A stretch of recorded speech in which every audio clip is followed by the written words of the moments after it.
Hi, it's Mr. Anderson, and in this podcast I'm going to talk about carbohydrates. When I say the word carbohydrates, you might think about the starch that's found in this bread or maybe in this pasta. As a biology teacher, I immediately think of sugar because that's going to be the building block upon which most carbohydrates are made. But you should also know that aside from providing energy for us, they also provide structure. And so cellulose that's found in plants is going to be a polysaccharide, or the chitin that's found in the exoskeleton of an insect or the building block of fungi is going to be a carbohydrate. And so they give us energy, but they also give us structure. Sugars in science we call saccharides. And the reason I wrote carbohydrates inside these hexagons is that that's how sugars are essentially put together.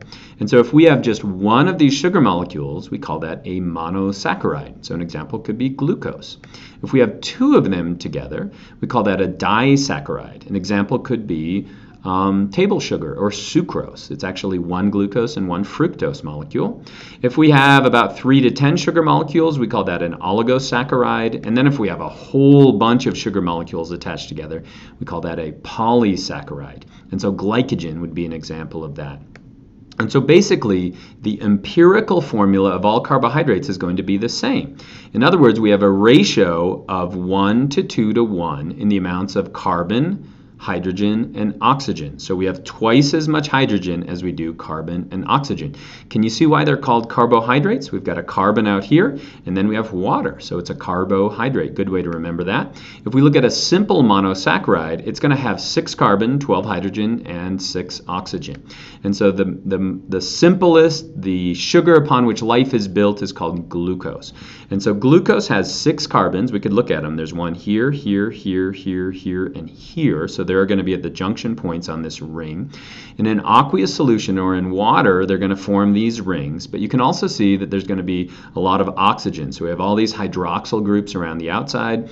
And that makes sugars readily dissolvable in water. And so glucose is used in cellular respiration. It's produced by plants in photosynthesis, so they can use it in respiration, so it's the building block.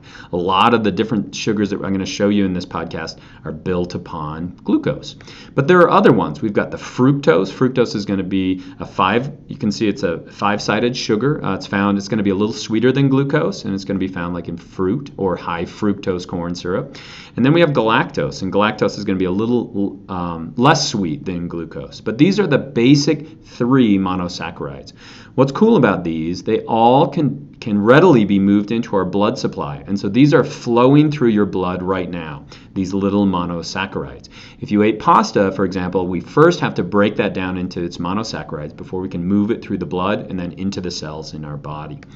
So what are disaccharides then? Disaccharides are going to be 2 sugar molecules attached together. And so the table sugar that's found in these sugar cubes is going to be sucrose. And so it is a glucose molecule attached to a fructose. And so when that goes into my body, I have an enzyme called sucrase that has to break that down into its monosaccharides before I can actually use it. Or here's another one. The milk sugar, so lactose, is going to be a glucose and a galactose chemically bonded together. And so if you want to break down lactose, you have to have an enzyme called lactase. Now, if you're lactose intolerant, what does that mean? You just lack the enzyme to break lactose down into its 2 monosaccharides. And so you're going to feel a little irritation in your gut, and that's because we can't break it down. Now, that seems to be, there's some really cool studies you could read on lactose tolerance or intolerance, and it's been naturally selected. In other words, if your ancestors had domesticated cattle, it made sense for them to drink milk later on in their life. But most people just drank milk when they were young, and so they quit producing that lactase enzyme. Okay, let's go to oligosaccharides. Oligosaccharides are going to be like 3 to 10 different sugar molecules. They're important in biology in one pretty important part, and that is in the production of these, which are called glycoproteins. So we're in a cell membrane. And these, which are going to be glycolipids, if you look at the glyco part, or the sugar part, that's going to be just a few sugar molecules attached together. And these are really important, for example, attaching to the extracellular matrix. They're important in identifying what type of a cell it is. Here's an interesting note I learned on Wikipedia. If you were to eat carrots are a wonderful source of oligosaccharides. However, you can't get the sugar molecules out of it until you've cooked the carrots for about an hour to release those oligosaccharides. But again, if you're not getting them in your diet, we can synthesize those inside the cell. Now let's look at this number right here as we go from oligosaccharides to polysaccharides, and look how much that jumped. And so when we're talking about starch, for example, what is starch? Starch is going to be hundreds of these glucose molecules attached over and over and over again. And so the starch that's found in a potato, or if we dry it out, it's going to look like this, is going to be hundreds of sugar molecules attached over and over and over again. Now, why are plants doing this? Why are they making these large molecules? They're storing energy in the starch molecules, so they can use it by chopping it down into individual monosaccharides. Now, can we do that? You bet. We've got glycogen. So glycogen is essentially a macromolecule, and so it's going to have thousands of glucose molecules attracted together or chemically bonded together. You can see how monstrous this looks with all these individual glucose molecules, and we're going to store that in the liver. And so if you are carbo-loading, what are you really doing? You're eating a bunch of starch, you're breaking those down into monosaccharides, and then you're reattaching those again, and you're storing them in our liver as glycogen. And so we can get to those stores eventually when we need it. We can chop up those monosaccharides and we can use them in the cell.